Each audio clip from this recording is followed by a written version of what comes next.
Line trimmers are fantastic tools for keeping your lawn and garden edges in great nick all year round, but they do require a little bit of know-how to get the most out of them.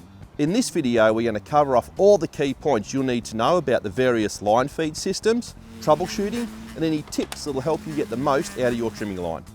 The first thing to ensure is that your line trimmer is assembled correctly, especially the guard in particular, because this performs several key functions. The first and obvious one is providing protection, not only to the user, but to bystanders, pets, windows, even cars. The guard is also important in managing the correct length of the trimming line, making sure it's maintained with the aid of this cutter here. If the guard isn't fitted, that means the line will feed out uncontrolled. Now this will not only prevent the line trimmer from working correctly, it could also damage the motor over time.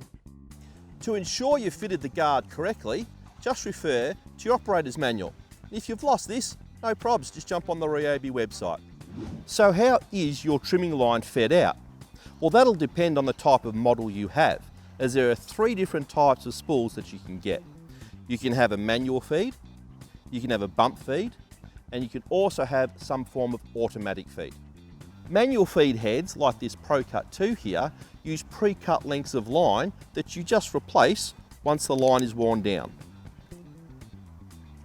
Just like that.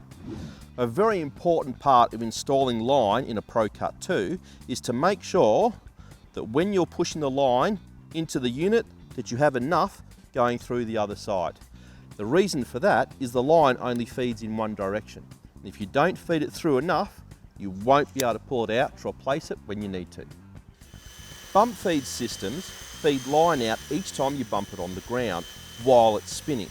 The cutter on the guard trims the line at exactly the right length. And remember, if you want these heads to last, it's bump and go, not smash and go. Now to feed the line out with auto feed heads, you need to release the trigger first and allow the motor to slow down, almost to a stop. Then squeeze the trigger again, which will release a preset length of line. Not using the right size line will often prevent the feed system from working correctly, if at all. And using incorrect line, especially a thicker one, will put extra strain on the motor, which will permanently damage it over time. So how do you know which size line is right for your trimmer? Well, if it's not on the unit, like this one, it'll be in your owner's manual. So why would anyone want to go to a thicker line anyway?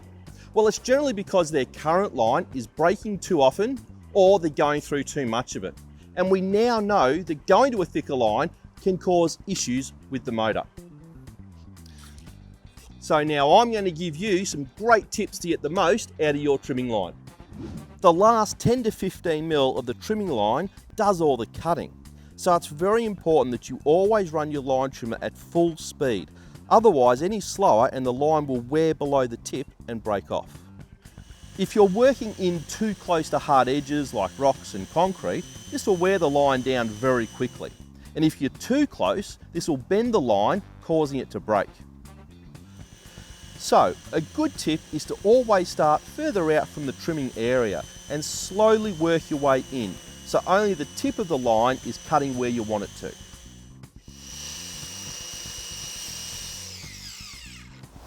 Learning how to use your line trimmer correctly does take some practice, but once you know how, you'll go through less line, have less of those breakages, and best of all, you'll end up with much neater edges. And proper technique will make this last a lot longer in your cordless models. Now, if you're struggling with the trimming line, you can take the trimming line out of some of our 18-volt units and put in our little cutter head. This means you don't have to worry about line anymore. And for more how-to videos and tips and tricks, visit myryobi.com.au. Ryobi, a cut above.